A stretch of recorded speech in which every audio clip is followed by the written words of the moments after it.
ఎన్నికల కమిషనర్గా చేసినటువంటి కురేషి తాజాగా మోడీ సర్కార్ మీద తీవ్రమైనటువంటి ఆరోపణలు చేశారు. వక్ఫ్ సవరణ బిల్లు ఆగాల్సిందే అన్నటువంటి వాదన చేసుకొచ్చారు.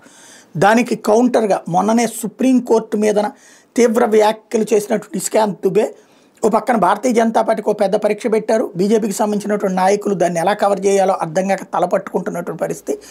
నడ్డా లాంటి వాళ్ళు అబ్బెబ్బే మేము కోర్టుకి వ్యతిరేకులం కాదు, న్యాయ వ్యవస్థకు వ్యతిరేకం కాదని వివరాలు ఇచ్చుకోవాల్సి వచ్చింది. బట్ ఆ నిషికాంత్ దుబే తాజాగా కురేషి విషయంలో తీవ్ర స్థాయిలో విరుచుకుపడ్డారు. ఒకప్పుడు నువ్వు ఎన్నికల కమిషనర్గా ఉన్నప్పుడే జార్ఖండ్ లాంటి చోట్లన బంగ్లాదేశ్ నుంచి వచ్చినటువంటి వాళ్ళకి ఓటు హక్కులు కల్పించావు, నీలాంటోడు ఇక్కడ ఎన్నికల కమిషనర్గా చేయలేదు మత కమిషనర్గా చేశావు అంటూ తీవ్ర స్థాయిలో విరుచుకుపడ్డారు. ఇస్లాం మతం 712వ సంవత్సరంలో అడుగుపెట్టింది. అంతకుముందు ఈ వక్ఫ్ భూములు హిందువులవి, ఆదివాసులవి, జైనులవి, బౌద్ధులవి, దేశాన్ని కలపని చరిత్రను చదువుకోండి, దేశాన్ని మొక్కలు చేస్తే పాకిస్తాన్ ఏర్పడింది, మళ్ళీ విభజన జరగదంటూ దుబే ఎక్స్లో పేర్కొన్నారు. వక్ఫ్ సవరణ చట్టాన్ని వ్యతిరేకిస్తూ కురేషి ఇచ్చినటువంటి దానికి కౌంటర్గా తీవ్ర స్థాయిలో విరుచుకుపడ్డారు.